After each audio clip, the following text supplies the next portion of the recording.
The sound of my generator kicking on at 6 in the morning was music to my ears. But apparently it was the apocalypse for my neighbor 3 houses down.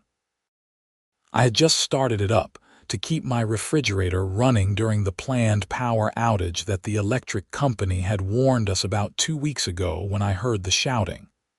This is unacceptable, completely unacceptable. I walked out to my driveway in Scottsdale, Arizona, still holding my coffee mug, and saw her marching down the sidewalk like she was leading a battalion into war. Patricia Henderson, the HOA president, wearing her usual uniform of a pressed pastel blazer and khaki pants that probably cost more than my monthly mortgage payment. Her blonde hair was styled in that specific way that screamed, "I want to speak to the manager." And her face was already red with the kind of anger that only comes from someone who has nothing better to do than police their neighbors. "Morning, Patricia," I said, taking a sip of my coffee. The generator hummed steadily behind me, doing exactly what it was supposed to do. "Do not morning me, Frank Norris. That machine is in direct violation of Section 14, Paragraph 7 of the HOA Covenant. Generators are not permitted without prior written approval from the board." I set my mug down on the porch railing. "Patricia, the power company sent everyone a notice. The electricity is out for maintenance until 2 this afternoon. I have medication in my fridge that needs to stay cold. I do not care if you have the crown jewels in there. Rules are rules." She pulled out her phone and started taking pictures of my generator like she was documenting a crime scene. "This is going in my report, and you will be fined. $500 for the first offense. You have got to be kidding me." I could feel my blood pressure rising. This was not the first time Patricia had come after me. Last month it was because my grass was a 1/4 inch too tall according to her measurements. The month before that, she claimed my mailbox was the wrong shade of black. The woman had made it her life's mission to make mine miserable ever since I had voted against her proposal to increase HOA fees by 30%. I never kid about covenant violations, Frank. And if that generator is not turned off in the next 10 minutes, I am calling the police for disturbing the peace. Disturbing the peace. Patricia, it is barely making any noise. Mr. Chen's lawnmower is louder than this, and he mows his lawn at 7 in the morning every Saturday. Mr. Chen has approval for his landscaping schedule. You do not have approval for this monstrosity. She crossed her arms, and I could see she was enjoying this way too much. I looked down the street. Several of my neighbors were peeking out their windows, watching the drama unfold. The Johnsons across the street, the Ramirez family 2 doors down, even old Mrs. Sheffield, who usually minded her own business. Patricia had created a spectacle, which was probably exactly what she wanted. "Fine," I said. "Call the cops. I will wait right here." "Oh, I will." She jabbed at her phone with her manicured nail, and I could hear her fake sweet voice shift into concerned citizen mode. "Yes, hello. I need to report a disturbance in the Desert Willow Estates subdivision. A resident is running an extremely loud generator that is disrupting the entire neighborhood." "Yes, I will hold." I went back inside to refill my coffee. This was going to be entertaining. What Patricia did not know was that my cousin Derek worked for the Scottsdale Police Department.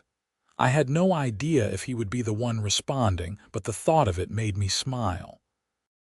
Derek and I had grown up together, spent summers getting into trouble, and he knew exactly what kind of person Patricia was because his parents lived 4 streets over in the same subdivision. When I came back out, Patricia was still on the phone, nodding importantly like she was coordinating a SWAT team response. "Yes, Officer Henderson, Patricia Henderson. I am the president of the Homeowners Association here, so I am quite familiar with what constitutes a disturbance. Yes." "Thank you," She hung up and looked at me with smug satisfaction. "They are sending an officer. You are going to regret this, Frank." "I will take my chances." I sat down on my porch steps, cradling my coffee. The morning sun was already starting to heat things up, and it was going to be another scorcher. The generator continued its steady hum, completely reasonable in volume, definitely not disturbing anyone who was not actively looking for something to be disturbed by. Patricia stood in my driveway, arms crossed, tapping her foot. A few minutes passed in awkward silence. Mrs. Sheffield from down the street actually came out and asked if everything was okay.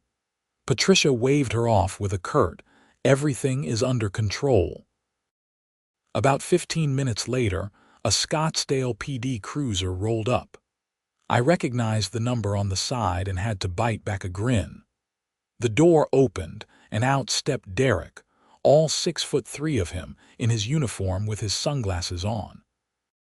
He looked at the scene, looked at the generator, then looked at me sitting on the steps, and I saw the corner of his mouth twitch. "Morning, folks.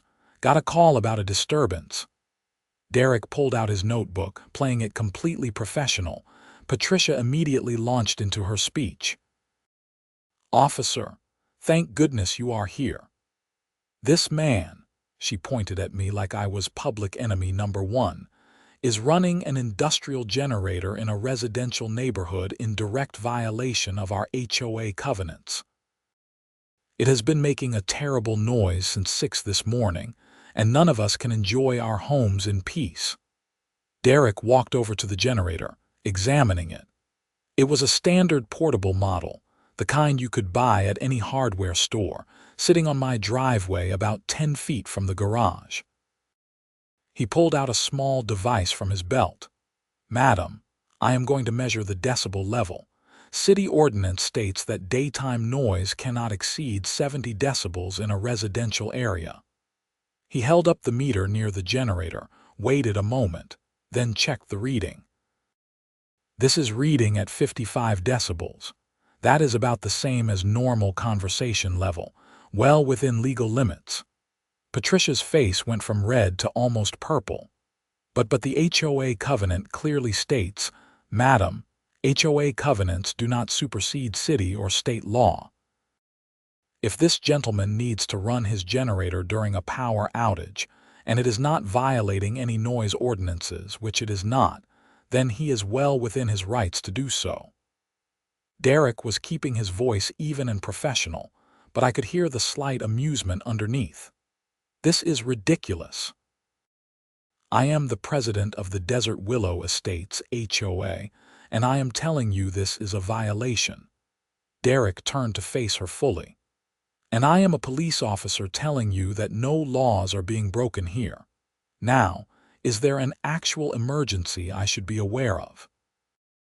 Because calling 911 for non-emergencies can result in a citation." That stopped Patricia cold. This is not over, Frank." She spun on her heel and marched back toward her house, pulling out her phone again, probably to call an emergency HOA board meeting or something equally dramatic. As soon as she was out of earshot, Derek pulled off his sunglasses and grinned at me. "Frank, man, you have got to stop antagonizing the HOA lady." I stood up and walked over to give him a quick hug. "Derek, I swear I am not trying to.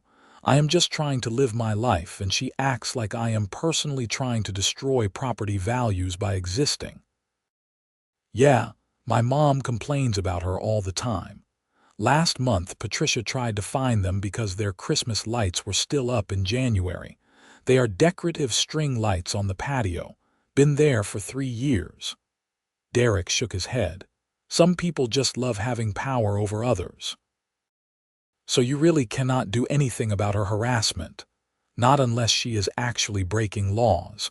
Being an HOA tyrant is not illegal, unfortunately." He looked back at my generator. "How long is the power supposed to be out?" "Until 2 this afternoon. They are upgrading some transformers down on Thompson Peak Parkway." "Right. I saw the notices about that. Well, your generator is fine. If she calls again, just reference this incident number. He jotted something down and handed me a card with a number written on it.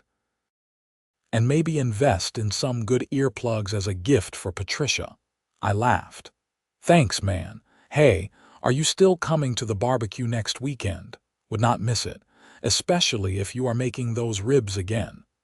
He put his sunglasses back on and headed to his cruiser. Stay out of trouble, cousin. No promises, I called after him as he drove off. I finished my coffee and went back inside. The house was comfortably cool thanks to the generator running the AC, and I settled in to get some work done. I ran a small consulting business from home, which gave me flexibility but also meant I was around a lot, much to Patricia's apparent dismay. Around lunchtime, there was a knock at my door. I half expected it to be Patricia again, but instead, it was Mr. Chen from 4 houses down. Frank, sorry to bother you, he said. He was in his 70s, a retired engineer and one of the genuinely nice people in the neighborhood. I just wanted to check on you. Patricia has been going door to door telling people you were arrested this morning.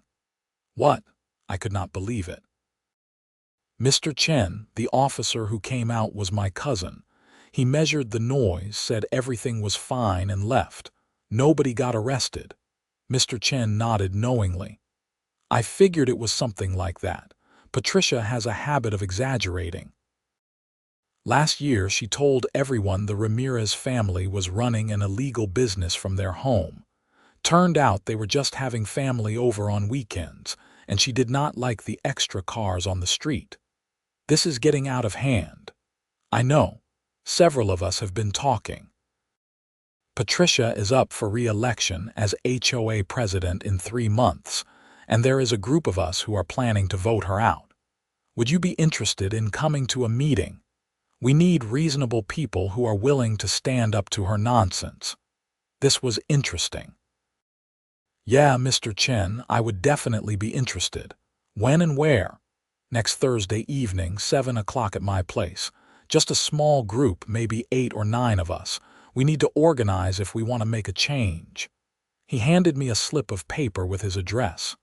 Bring ideas. We need someone to run against her, and we need to document all the crazy things she has been doing. After Mr. Chen left, I started thinking seriously about this. Patricia had been HOA president for 5 years, running unopposed every time because most people just could not be bothered with the politics of it all. But she had been getting progressively worse, more controlling, more petty. The fines had increased, the rules had become more nitpicky, and she had even hired a property management company to do compliance patrols 3 times a week. Our HOA fees had nearly doubled under her leadership, and most of that money seemed to go toward enforcing her personal aesthetic preferences rather than actual community maintenance. The power came back on at 2:15 that afternoon, just like the electric company had promised. I shut down the generator, rolled it back into the garage, and figured that was the end of it. I was wrong. The next morning, I found a certified letter in my mailbox from the Desert Willow Estates HOA. Inside was a formal notice of violation, a $500 fine for unauthorized use of power generation equipment, and a demand that I appear before the HOA board at their next meeting to explain myself. The meeting was scheduled for the following Tuesday evening. I called Derek. Hey, do you still have the report from yesterday? I need it for this HOA thing. Yeah, give me a few hours and I will email you a copy of the incident report. Are they seriously fining you $500? That is insane. Okay, I will get that report to you. You might also want to contact a lawyer. I know HOAs have certain powers, but this seems like overreach. I spent the next few days doing research. Arizona law was actually pretty specific about HOAs. They could enforce their covenants, but those covenants had to be reasonable and could not violate state or federal law. There was also a provision that HOA rules had to be applied equally to all residents. I started documenting everything, taking photos of other people's minor violations that Patricia ignored, keeping records of her harassment. Thursday evening came, and I drove over to Mr. Chen's house. It was a nice place, well maintained, with a beautiful rock garden in the front yard that was perfect for the Arizona climate. He welcomed me in, and I found 8 other neighbors already there, sitting in his living room with notepads and serious expressions. "Frank, glad you could make it." "Everyone, this is Frank Norris from Sagaro Lane. Frank, this is everyone." He went around introducing people. There was Jennifer Martinez and her husband Carlos from Desert Canyon Drive, elderly Mrs. Sheffield, who I already knew, a younger couple named Brandon and Melissa Cooper who had just moved in 6 months ago, and 3 others whose names I tried to commit to memory. "So," Mr. Chen began once everyone had coffee or water and was settled, "we all know why we are here. Patricia Henderson has turned our HOA from a reasonable community organization into her personal fiefdom. We need to vote her out, but we need to be strategic about it." Jennifer spoke up. "She fined us $300 last month because our son left his bicycle on the front lawn overnight. One night. It was not even visible from the street. You had to walk up our driveway to see it.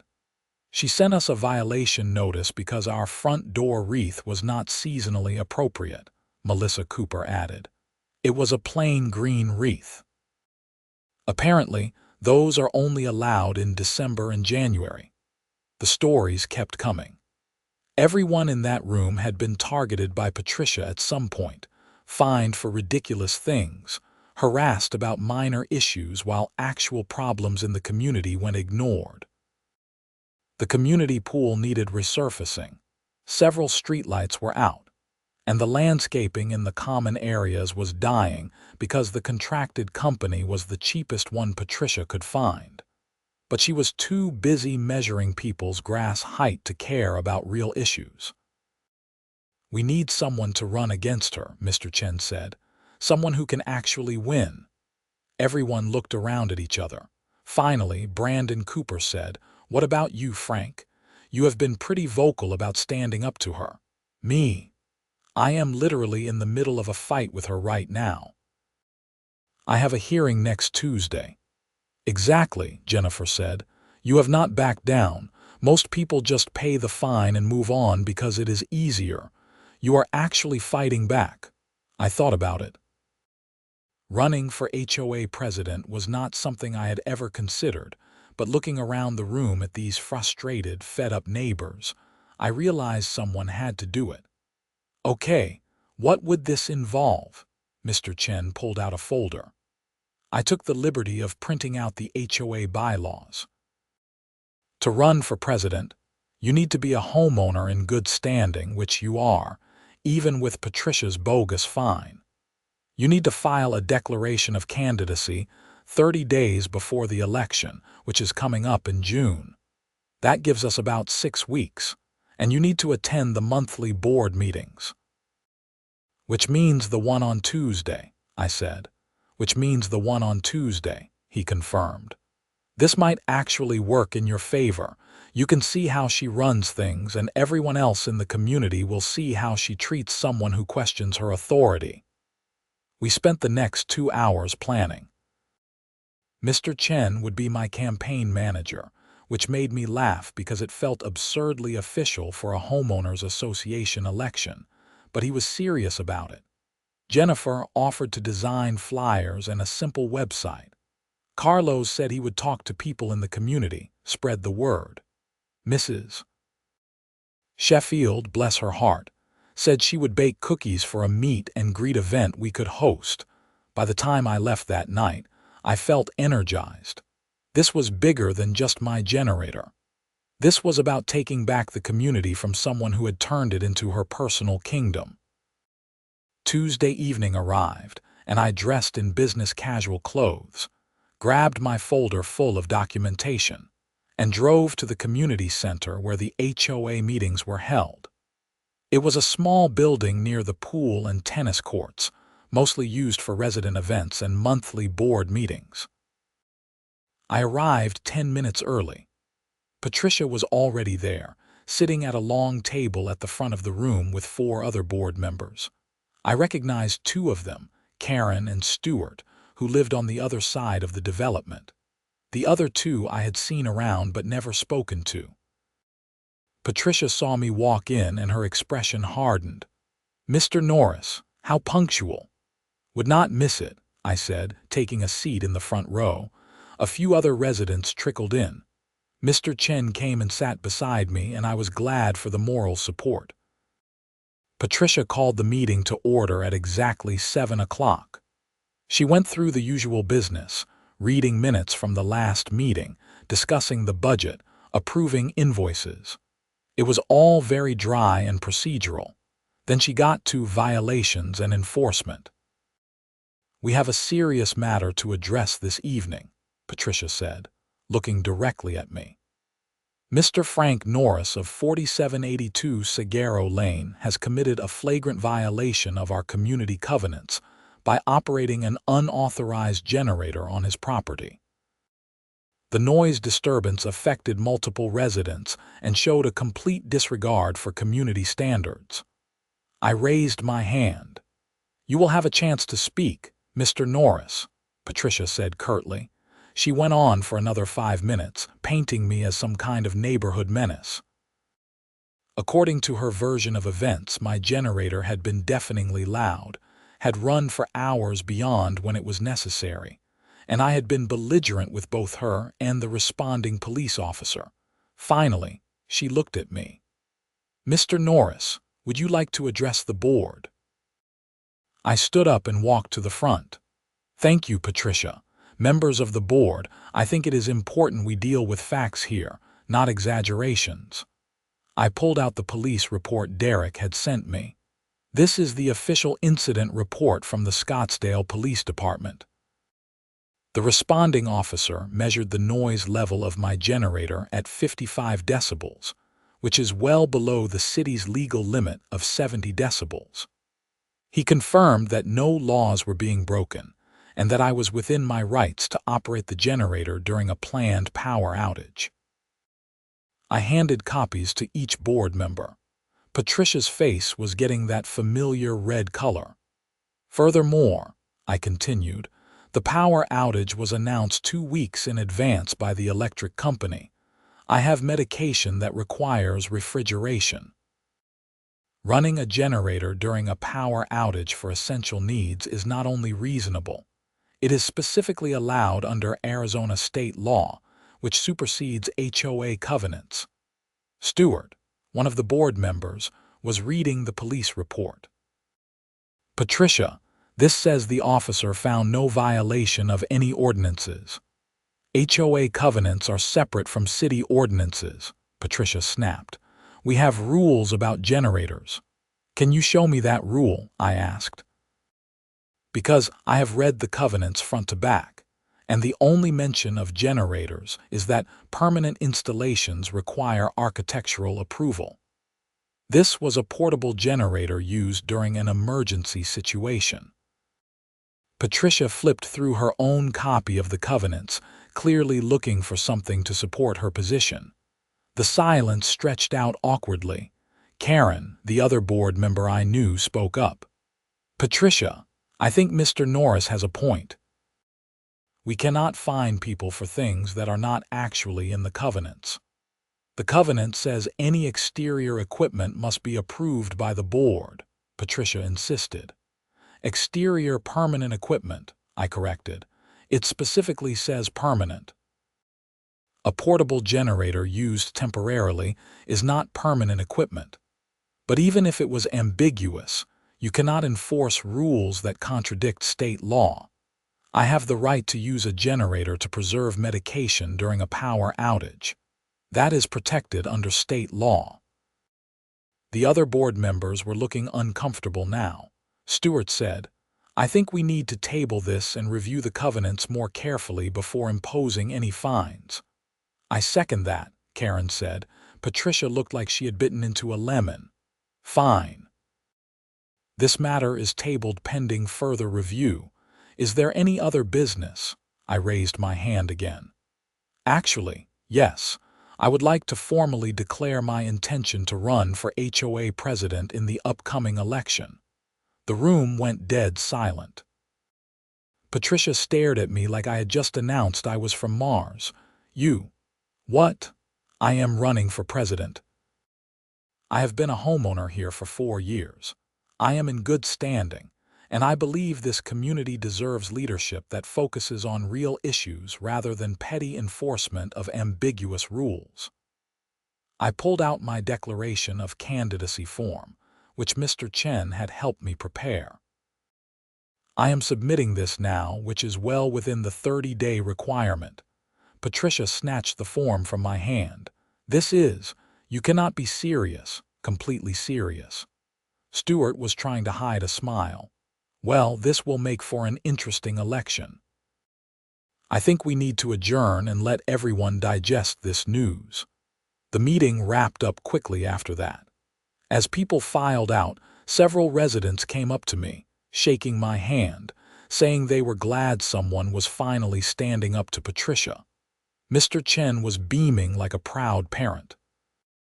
Patricia cornered me before I could leave. You are making a huge mistake, Frank. Nobody wants the headache of being HOA president. You have no idea what you are getting into. Then you should welcome the break, I said calmly.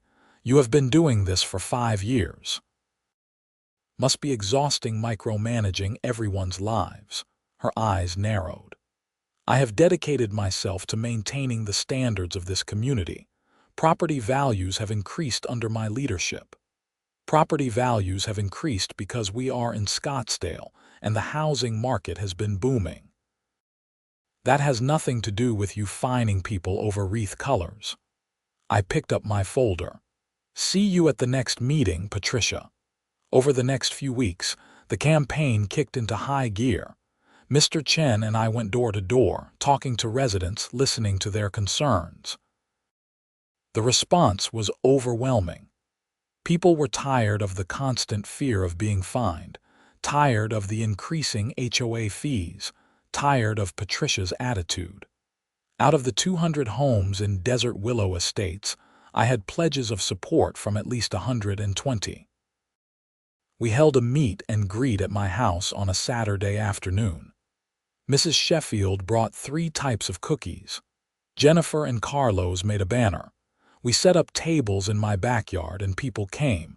They came to talk about real issues, not wreath violations. They wanted better maintenance of common areas.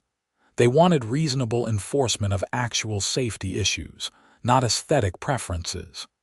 They wanted an HOA that served the community, not the ego of one person. Patricia, meanwhile, was running scared. She started her own campaign, sending out glossy mailers that must have cost a fortune, highlighting all her accomplishments. She emphasized property values, neighborhood beautification, and strict covenant enforcement as if those were selling points rather than reasons people wanted her gone. Then things got weird. About 3 weeks before the election, I started getting strange violations. A notice that my house number was positioned incorrectly on my mailbox, off by ½ an inch according to Patricia's measurements. A citation because a package had been left on my porch for more than 24 hours. I had been out of town. A warning that my front door had been left open for an extended period. I had been carrying in groceries and left it open for maybe 5 minutes. It was clear harassment, and it was backfiring. Every petty violation Patricia sent me, I posted in the community Facebook group with a polite, factual response. Other residents started chiming in with their own stories of Patricia's harassment. The Facebook group, which had been relatively quiet before, became a hotbed of anti-Patricia sentiment. Then Patricia made her biggest mistake. 2 weeks before the election, on a Wednesday morning, I woke up to find a bright orange sticker on my front door. It was an official-looking notice declaring that my home was in violation of multiple covenants, and that if the violations were not corrected within 48 hours, the HOA would take legal action, including potential foreclosure. Foreclosure. Over what? I read through the list of alleged violations. My grass was too long. It was not. My exterior paint was faded and needed repainting. It had been painted 18 months ago. My roof tiles were damaged. They were not. My driveway had oil stains. There was one small spot from when I had changed my oil a year ago. My landscaping was dead. It was desert landscaping, specifically designed to look like that. Every single item was either false or completely unreasonable. This was not just harassment anymore. This was an attempt to intimidate me into dropping out of the election. I took photos of everything. My grass, my paint, my roof, my driveway, my landscaping. Then I called a lawyer. His name was Michael Torres, and he specialized in HOA law. I had found him through a recommendation from one of my consulting clients. I showed him the notice and all the documentation I had been keeping. "Mr. Norris, this is what we call retaliatory enforcement," Michael said, reviewing the papers at his desk in downtown Scottsdale. "It is illegal in Arizona. An HOA cannot selectively enforce rules against someone as punishment for exercising their legal rights, which includes running for board positions. Can we stop her? We can do better than that. We can sue for harassment, intimidation, and violation of Arizona's HOA statutes. And if there is a pattern of this behavior toward other residents, which it sounds like there is, we might be able to make this a class action." "How much is this going to cost me?" Michael leaned back in his chair. "For you, nothing up front. I will take this on contingency. If we win, and I think we will, the HOA's insurance will cover the settlement and my fees come out of that. This is exactly the kind of case I love taking on. HOA boards need to learn they cannot act like petty dictators." We filed the lawsuit 3 days later. The paperwork was delivered to Patricia, Karen, Stewart, and the other 2 board members on a Friday afternoon. By Friday evening, my phone was blowing up. Karen called me first. "Frank, I had no idea Patricia was doing this to you. I never saw this notice before it was posted. She did this on her own." "Karen, I appreciate you telling me that. My lawyer is going to want to talk to all the board members individually." Stewart called next with basically the same message. Then the other 2 board members, whose names I had learned were Doug and Linda. All 4 of them claimed Patricia had acted unilaterally without board approval, which was itself a violation of HOA bylaws. Any major enforcement action was supposed to require a board vote. Patricia did not call. Instead, she sent me an email through the HOA's official account, claiming the notice had been sent in error, that it was meant for a different property, and that she apologized for any confusion. Michael laughed when I showed him that email. "She is scared. Good. Forward this to me. This is evidence she knows what she did was wrong." The lawsuit made the community Facebook page within hours, even though I had not posted it. Someone else had seen the legal papers, and word spread fast. The comments were overwhelmingly supportive. People started sharing their own stories of Patricia's retaliation and harassment. Jennifer posted about her bicycle fine. The Coopers shared the wreath violation. Someone else talked about being fined because their garage door had been left open while they were unloading groceries. The pattern was clear and damning. 3 days before the election, Patricia called an emergency board meeting. I was not required to attend, but it was open to all residents, so I went. Michael came with me. The community center was packed. Every seat was filled and people were standing along the walls. Patricia looked rattled, sitting at the front table with the other board members, all of whom were conspicuously sitting as far from her as possible. "This meeting is called to order," Patricia said, her voice shaking slightly. "We need to address some concerns that have been raised about recent enforcement actions." Stewart cut her off. "Patricia, before we go any further, I am making a motion that you step down as HOA president effective immediately." The room erupted in applause. Patricia went pale. "You cannot do that. I was elected. You can be removed by a majority vote of the board for misconduct," Karen said. "And what you did to Frank and others constitutes serious misconduct." "I second Stewart's motion." "All in favor?" Stewart asked. He, Karen, Doug, and Linda all raised their hands. The motion passes 4-1. "Patricia, you are no longer president." Patricia stood up, knocking her chair back. "This is outrageous. I will sue all of you." "You are welcome to try," Michael said from the audience. "Though I should warn you, retaliatory lawsuits against board members for performing their duties are also illegal under Arizona law. You might want to talk to your own lawyer before you dig yourself deeper." Patricia grabbed her things and stormed out of the community center. The door slammed behind her, and for a moment there was stunned silence. Then the applause started again, louder this time. Stewart took over the meeting. "Okay, we still have an election in 3 days. Frank is running, and as of now he is running unopposed. But we should still hold the vote properly.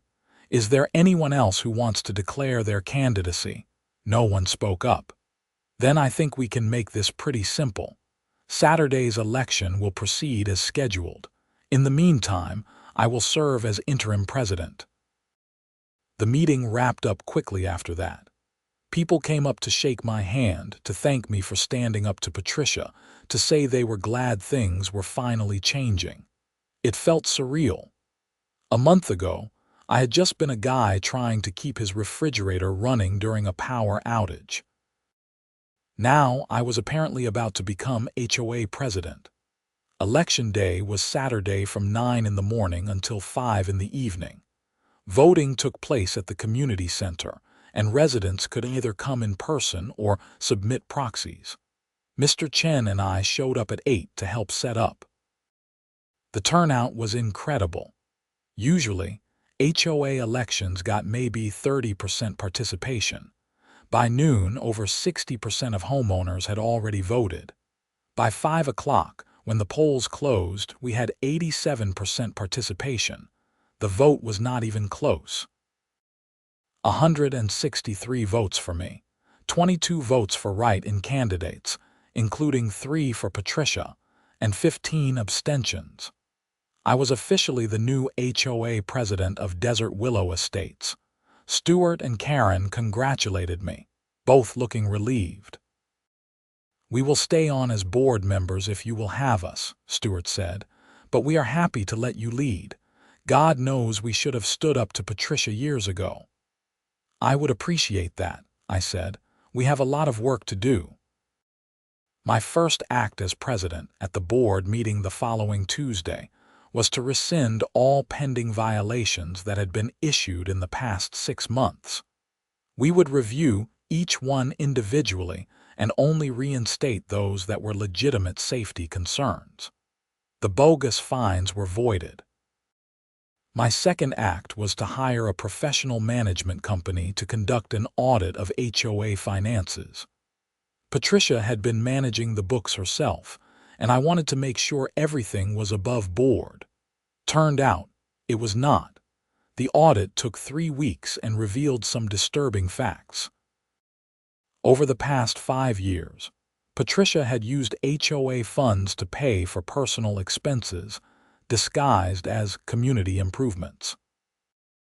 Things like expensive dinners she claimed were board meetings, landscaping work done on her own property that she billed to the common areas account, and even a designer handbag she somehow categorized as office equipment. In total, She had embezzled nearly $43,000. That was when we had to involve the police again. And not just Derek this time. I met with Detective Sarah Williams of the Scottsdale Police Department's Financial Crimes Unit. She was in her 40s, sharp and professional, and she took the audit report very seriously. "This is pretty clear-cut embezzlement," she said, reviewing the documents. "Your HOA is a legal entity, and she was in a position of trust. She had a fiduciary duty to the homeowners, and she violated that. We will need to interview her and probably search her records. What happens to her? If the evidence supports prosecution, and it looks like it does, she will be charged. Embezzlement of this amount is a Class 3 felony in Arizona. She is looking at potential prison time." The next few weeks were intense. Detective Williams and her team investigated thoroughly. They subpoenaed Patricia's bank records, credit card statements, and personal receipts. They interviewed all the board members, the property management company Patricia had previously hired, and several vendors. The evidence was overwhelming.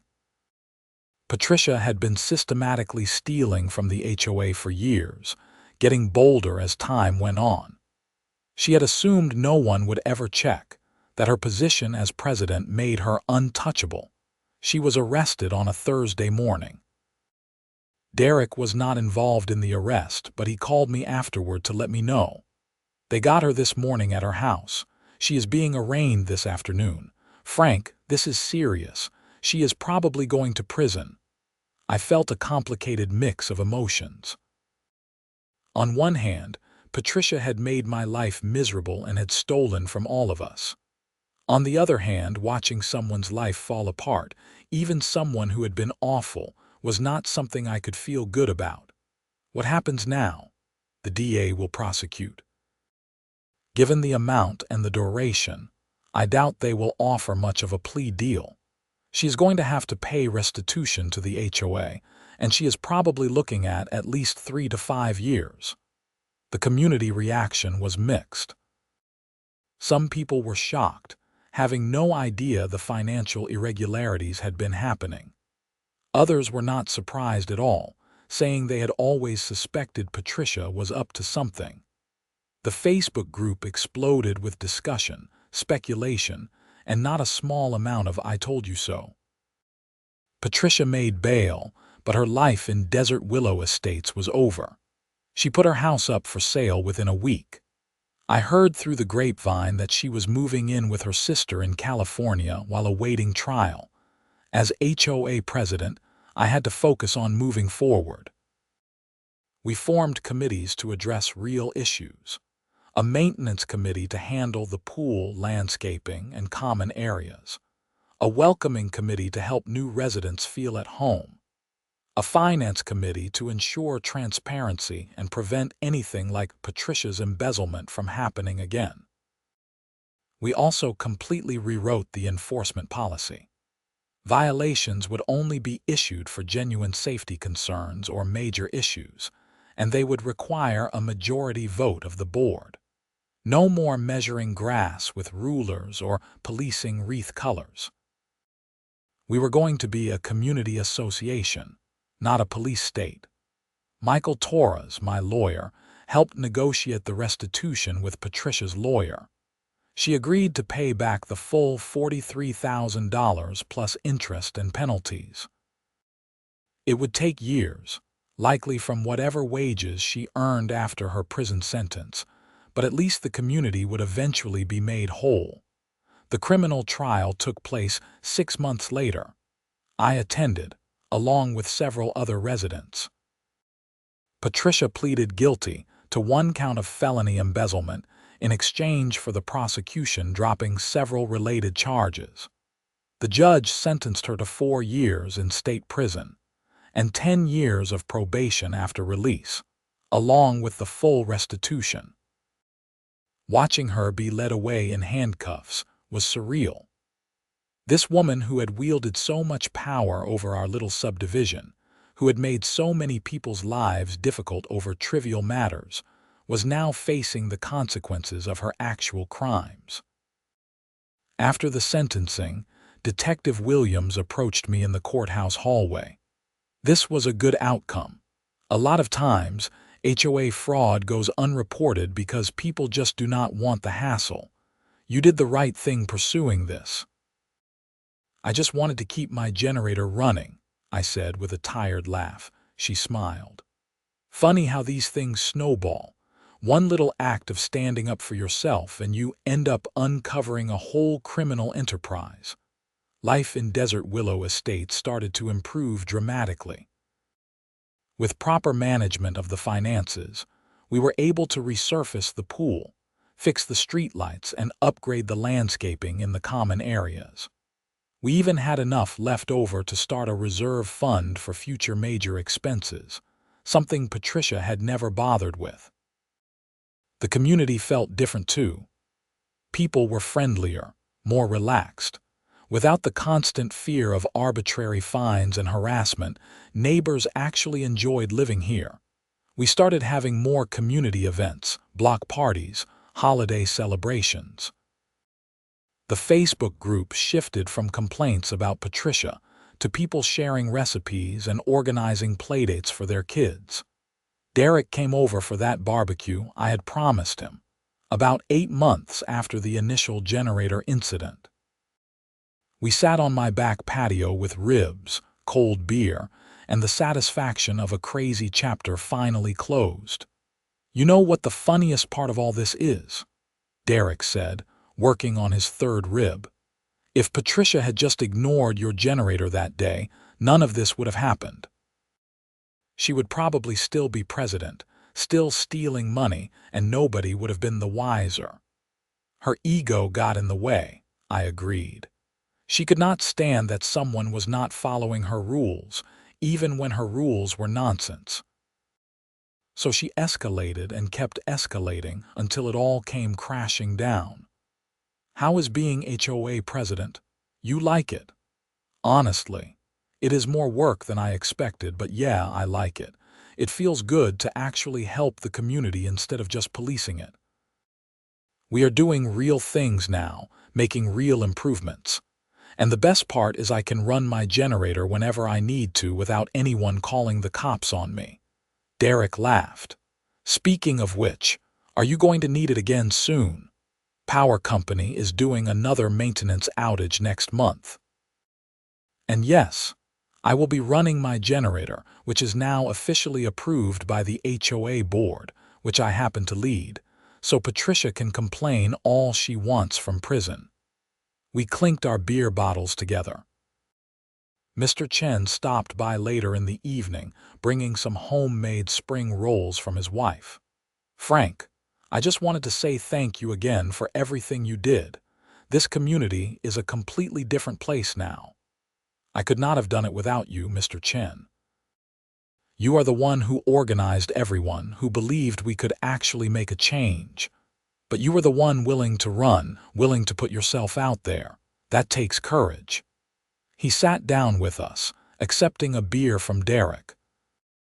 I have been living in HOAs for 30 years, and I have seen a lot of bad boards. Patricia was the worst. But you are proving that it does not have to be that way.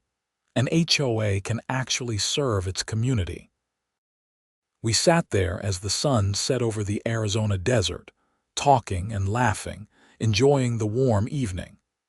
I thought about how much had changed since that morning, when I had just been trying to keep my medication cold during a power outage. How one act of standing up for myself had led to all of this, transforming an entire community and bringing down a corrupt leader. The generator sat in my garage, ready whenever I needed it. It was just a machine, a simple portable generator you could buy at any hardware store. But it had become symbolic of something larger. The idea that sometimes you have to stand your ground over small things because those small things represent bigger principles. The right to live your life without arbitrary harassment. The right to question authority when that authority is being abused. the right to demand better from those who are supposed to serve your community. A year after the initial incident, I was re-elected as HOA president, this time with only 2 dissenting votes. We had accomplished a lot in that first year, finished projects, improved communication, built a real sense of community. But there was still work to do, and I was committed to seeing it through. Patricia was serving her sentence at the state prison in Perryville. I heard she was a model prisoner, working in the prison library, keeping her head down. She would be eligible for parole in 3 years. I wondered if she had learned anything from all this, if she understood how her need for control and her willingness to break the rules she claimed to care so much about had destroyed her life. I hoped she had. Not for my sake, but for hers. Everyone deserves a chance at redemption. Even HOA Karens who call the cops on their neighbors for running generators during power outages. As for me, I was exactly where I needed to be. Leading a community I cared about, living in a neighborhood that had become genuinely friendly and supportive, and able to run my generator whenever necessary without fear of harassment or bogus fines. Sometimes the smallest acts of resistance lead to the biggest changes. Sometimes standing up to petty tyrants reveals bigger crimes. And sometimes, your cousin the cop shows up at exactly the right moment to laugh at the absurdity of it all, setting off a chain of events that transforms everything. I would not change any of it. Even the frustrating parts, even the legal battles and the stress of running for office and the responsibility of being president. It was all worth it to take back our community from someone who had turned it into her personal kingdom. The generator hummed to life one morning several months later during another scheduled outage, and I smiled listening to it. Just a simple machine doing its job, keeping my fridge running, preserving my medication, and reminding me that sometimes the most ordinary acts of everyday life are worth defending. No one called the cops. No one complained. Life in Desert Willow Estates went on peacefully, exactly as it should.